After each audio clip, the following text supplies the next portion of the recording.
മുകേഷിന് ജാമ്യം പറ്റില്ലേ? കിട്ടിയത് ഈ പ്രോസിക്യൂഷന്റെ വീഴ്ചയായിട്ട് കണക്കാക്കുന്നുണ്ടോ താങ്കൾ? അതായത് അപ്പീൽ പോകാത്തതും പിന്നിൽ ഒരു രാഷ്ട്രീയ നീക്കമുണ്ട് അല്ലെങ്കിൽ ഒരു ഗൂഢാലോചനയുണ്ടെന്ന് സംശയിക്കുന്നുണ്ടോ ബിനു? അതെനിക്ക് മനസ്സിലായി. കാരണം എനിക്ക് ഭയങ്കര വിശ്വാസമായിരുന്നു. അപ്പം ഈ അപ്പീലിന് പോകാതായപ്പോഴത്തേക്ക് എനിക്ക് കോൺഫിഡൻസ് കുറഞ്ഞു. അപ്പം ഞാൻ പല ഫ്രണ്ട്സിനോടൊക്കെ ഫ്രണ്ട്സൊക്കെ പറയുന്നത് ഇത്രയും വലിയൊരു ഗുരുതരമായ ഒരു ക്രൈമാണ് പുള്ളിക്കാരൻ ചെയ്തിരിക്കുന്നത്. അപ്പോൾ അതിനെക്കുറിച്ച് നന്നായിട്ട് അത് അന്വേഷിക്കാതെയും പുള്ളിക്കാരനെ കസ്റ്റഡിയിലെടുത്ത് ക്വസ്റ്റ്യൻ പോലും ചെയ്യാതെ ഇത് ഈ ജാമ്യം കൊടുക്കണമെങ്കിൽ നല്ല ഹൈലി ഇൻഫ്ലുവൻസിലായിരിക്കണം. അതാണ് എനിക്ക് തോന്നുന്നത്. രാഷ്ട്രീയത്തിൻ്റെ ഇപ്പം കൊല്ലത്തുള്ള ആർക്കും അദ്ദേഹത്തെ ഇഷ്ടമില്ല. പിന്നെ ആരാണ് ഈ മുകേഷിനെ സംരക്ഷിക്കുന്നത് എന്നും എനിക്കറിയത്തില്ല.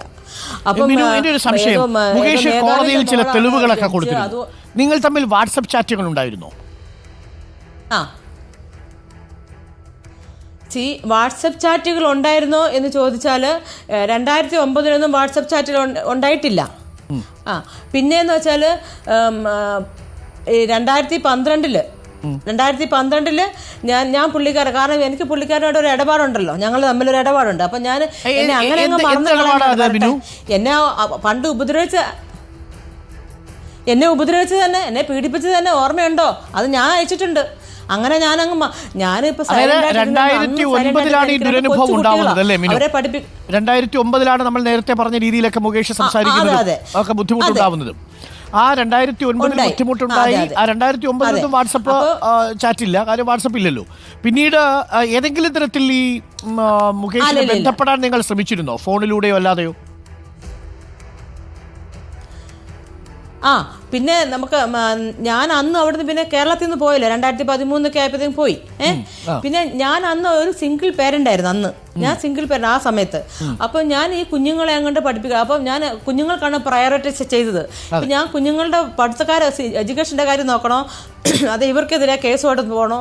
അപ്പോൾ കേസുമായിട്ട് പോയി അന്നൊക്കെ ഭയങ്കര ഇൻഫ്ലുവൻസ് ആണ്. ഞാൻ അതിന് പോയില്ല. അപ്പോൾ പിള്ളേരുടെ കാര്യം ഒന്ന് സേഫ് ആക്കട്ടെ. പക്ഷേ ഇന്ന് ഞാൻ പിള്ളേരെ കൊണ്ട് ചെന്നൈ പോയി. ഇതിനിടയിൽ എനിക്കൊരു ബുദ്ധിമുട്ട് വന്നു. ഞാനൊരു സിംഗിൾ പേരന്റ് ആകുമ്പോൾ തീർച്ചയായിട്ടും നമുക്ക് ബുദ്ധിമുട്ട് വരും, സാമ്പത്തിക ബുദ്ധിമുട്ട് വന്നു. അപ്പോൾ ഞാൻ മോളുടെ ഒരു ഫീസിന്റെ കാര്യത്തിന് വേണ്ടി ഞാൻ പലരോടും ഞാൻ ഹെൽപ്പ് ചോദിച്ചിട്ടുണ്ട്. ആ ചോദിച്ച കൂട്ടർ ഇദ്ദേഹത്തിനോട് ചോദിച്ചത് തെറ്റാണോ?